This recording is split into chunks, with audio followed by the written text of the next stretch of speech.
Betulnya kata itu ada tidak di kamus bahasa Indonesia? Nggak ada kan? Gitu. Jadi apapun kata yang kemudian diciptakan oleh sekelompok ya, mungkin kata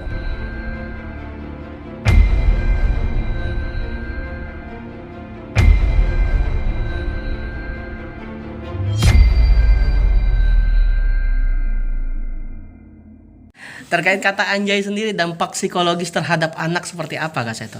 ya, sebetulnya kata itu ada tidak di kamus bahasa Indonesia? Nggak ada kan?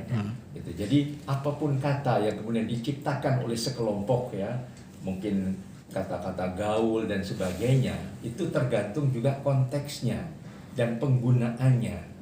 Kalau kemudian sebagai suatu persahabatan ya, dengan senyum dan memperatur sahabatan ya tentu dianggap tidak baik, tidak masalah. Tapi kalau kemudian dipakai untuk memaki, untuk melukai hati dan sebagainya, tentu menjadi negatif. Gitu. Nah, kita lihat saja kalau memang sebagian menyatakan bahwa itu tidak baik, bahwa itu konotasinya adalah plesetan dari nama binatang ya. Padahal binatang itu sendiri kasihan ya, makanya nama itu jadi negatif ya. Nah itu tentu dianjurkan kepada anak-anak tidak menggunakan kata itu. Jadi saya pernah menjumpai anak kecil gitu, dia dengan kata-kata itu tapi ketawa-ketawa gitu. Nah kemudian ibunya mengatakan sebaiknya jangan kata-kata itu. Kenapa gitu? Apa artinya?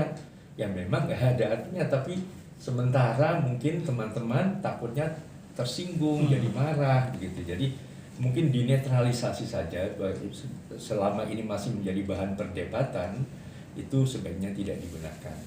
Kan ini cukup banyak plesetannya kan, saya menemukan sudah ada 3 selain kata dasarnya sendiri begitu. Jadi kalau itu kemudian dikonotasikan sebagai negatif, ya sebaiknya untuk anak-anak dilindungi supaya tidak merusak persahabatan.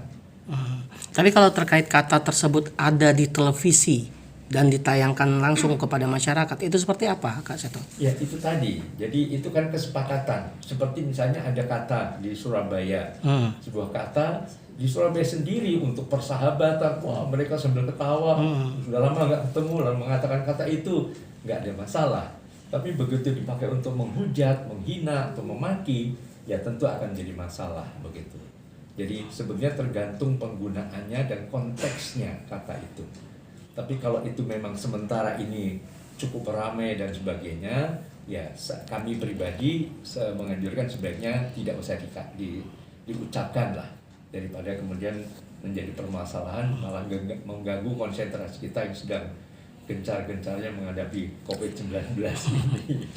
Artinya kata-kata seperti itu tidak perlu diambil serius langkah hukumnya ya?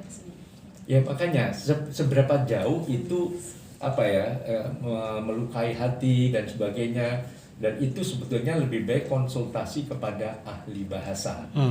Itu kalau ada bahasa yang tidak ada di kamus besar bahasa Indonesia, kemudian nanti ada orang misalnya belingkung, tapi belingkung itu ternyata kata yang sangat jorok misalnya begitu, padahal mulai netral, nggak ada artinya apa-apa begitu. Jadi sebaiknya memang tidak usah diterus-teruskan karena sudah terlanjur seolah menjadi konotasi negatif.